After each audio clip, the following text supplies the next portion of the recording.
Good morning, good morning. Talag pa yung takip. Good morning mga kaporma. Luto tayo ngayon ng igado. Igado may own version. Bahala na kayo sa mga version nyo ng pagluluto ng igado. Konting palambing naman po yung kaporma. Kung saan po aabot yung video na to, pwedeng pong paki-like, share and subscribe.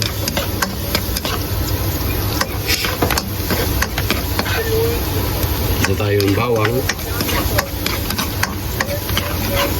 Ito yung binabad natin na atayin ng baboy para mabawas-bawasan yung lansa niya. Yan po, binabad po natin yan ng mga mahigit isang oras. Orit na po yan.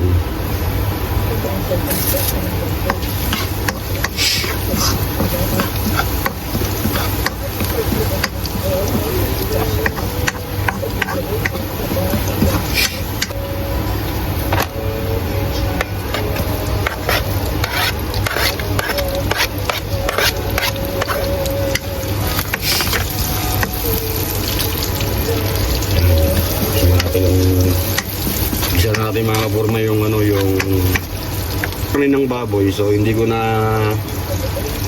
minarinate sa toyo tsaka kalamansi kasi ang gusto ko ginigisa siya para lumabas yung natural na niya, aroma pati yung toyo. So ayan mga kaporma, lagyan na natin yung baboy, lagyan natin yung paminta.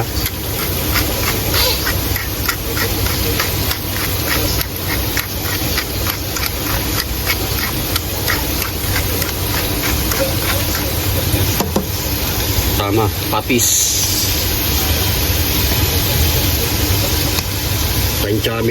Tansyameter lang to. Pwede na yan.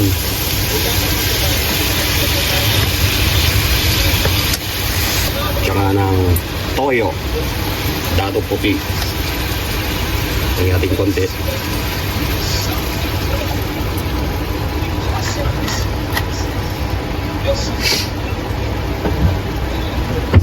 At syempre may mga magtatanong, so kaporma, hindi pa ba maalad yan? Meron ng patis, meron ng toyo. So wala pong problema yan. Parang mantika po yung ating baboy, mawawala po yung alat na yan ng konti.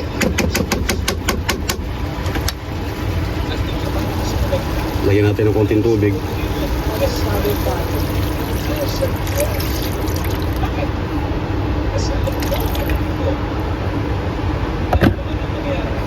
Mga kaporma, lagyan natin ng konting tomato sauce gisado. Lagyan natin yung gulay. Meron tayong patatas at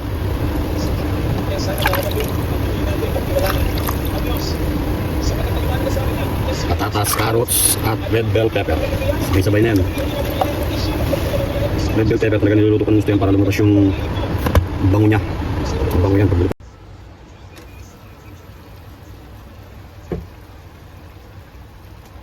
Ayun na mga kaporma, luto na yung karne, naluluto na rin yung mga gulay. Lalagay na natin itong Reno.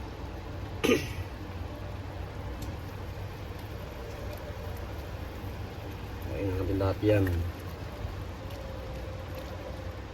Ayun, papasarap dyan. Paso pa tayo. Kaya mga kaporma, isang matinding pakuluan pa.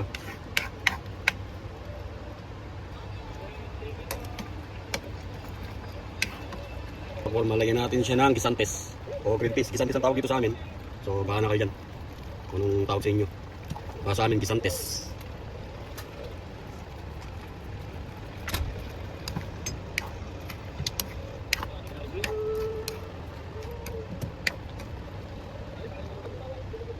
Lagyan natin yung atay.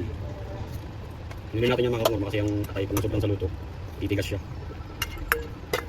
So luto naman ngayon sa supa. Kaya natin hinuli.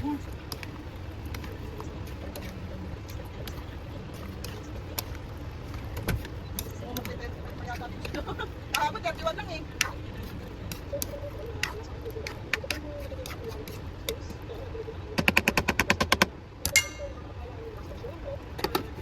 Kaya natin siya ng mga 15 minutes more.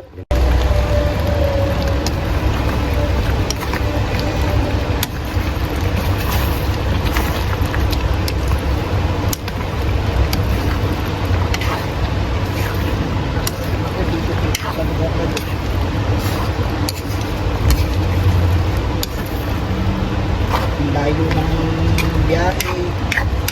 Ako na lang lagi nagkakasakripisyo.